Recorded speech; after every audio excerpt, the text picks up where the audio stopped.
Hey folks, Bob Reese here with the Guides Forecast, giving you a fishing report for August 8th. Again, headed to the ocean. I don't have a lot of intel for what happened in the river, but it does sound like river fishing slowed up a little bit, and most of the activity took place downstream of the bridge. So, as is often the case on the smaller tide exchanges, you're not going to want to fish quite so high up in the estuary. So I think the above bridge bite is kind of dissipated, and folks that did better today spent more time downstream of the Astoria Bridge, even alongside and downstream of Desdemona Sands as well. So we've got incoming for a good part of the morning, so incorporate that into your strategies.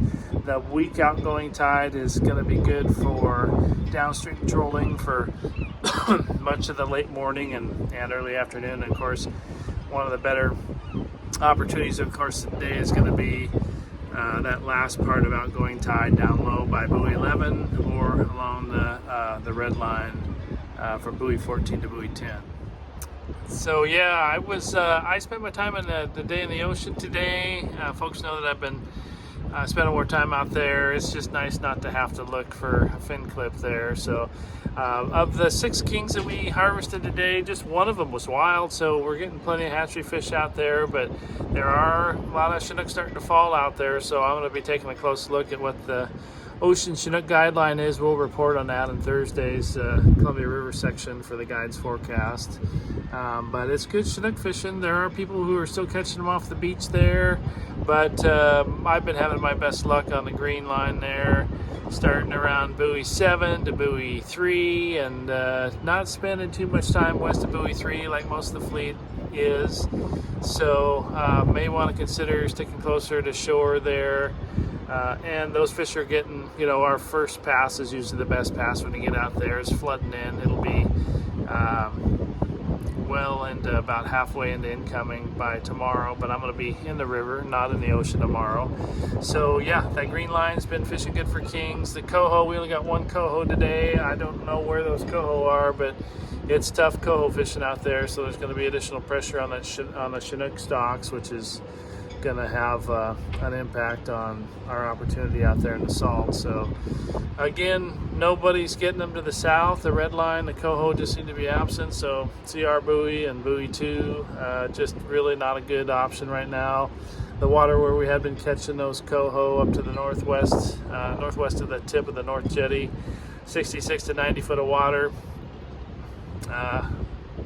There was fish there yesterday, coho, but it was just a biological desert up there today. We got one hatchery Chinook we had to let go because we were tagged out on kings, and one hatchery coho that we kept, and that was about all our bites. So hopefully coho show before too long here, but ocean's supposed to get a little south wind tomorrow, but it's still supposed to be somewhat of a friendly ocean. But there's going to be, the swell's going to get up a little bit bigger here in the next day or two, so be wary of that. We had a little bit of ebb chop coming back into the river from the ocean at about 11:30 today. So even though it's a soft outgoing push, if there's any measurable swell, you could see that ebb chop on the bar. So pay close attention to the bar conditions before you go out and before you come in to make sure that bar crossing is a good one and a safe one. We do not want to have any folks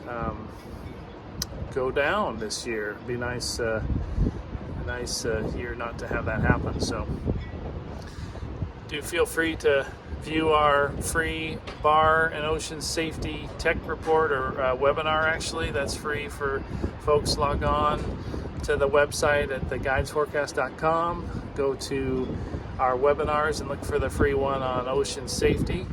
And also, folks, if you haven't realized it yet, I didn't send out a bulk email for the report yesterday. I'm probably going to do that today, but I don't want to keep inundating folks that aren't interested in the Buoy 10 reports with email that they don't really want. So really do need to subscribe to the YouTube page for the Guides Forecast, and you'll get those notifications. I think you have to sign up for the notifications, but you'll get those when the reports are posted. So I'm not going to be consistent in sending out that email. So do get notified when the new YouTube report gets put up, and appreciate all the wonderful feedback on personal grooming, particularly my whiskers there. One day I will shower, one day I will shave. I do brush my teeth and floss every day. Be good, everybody.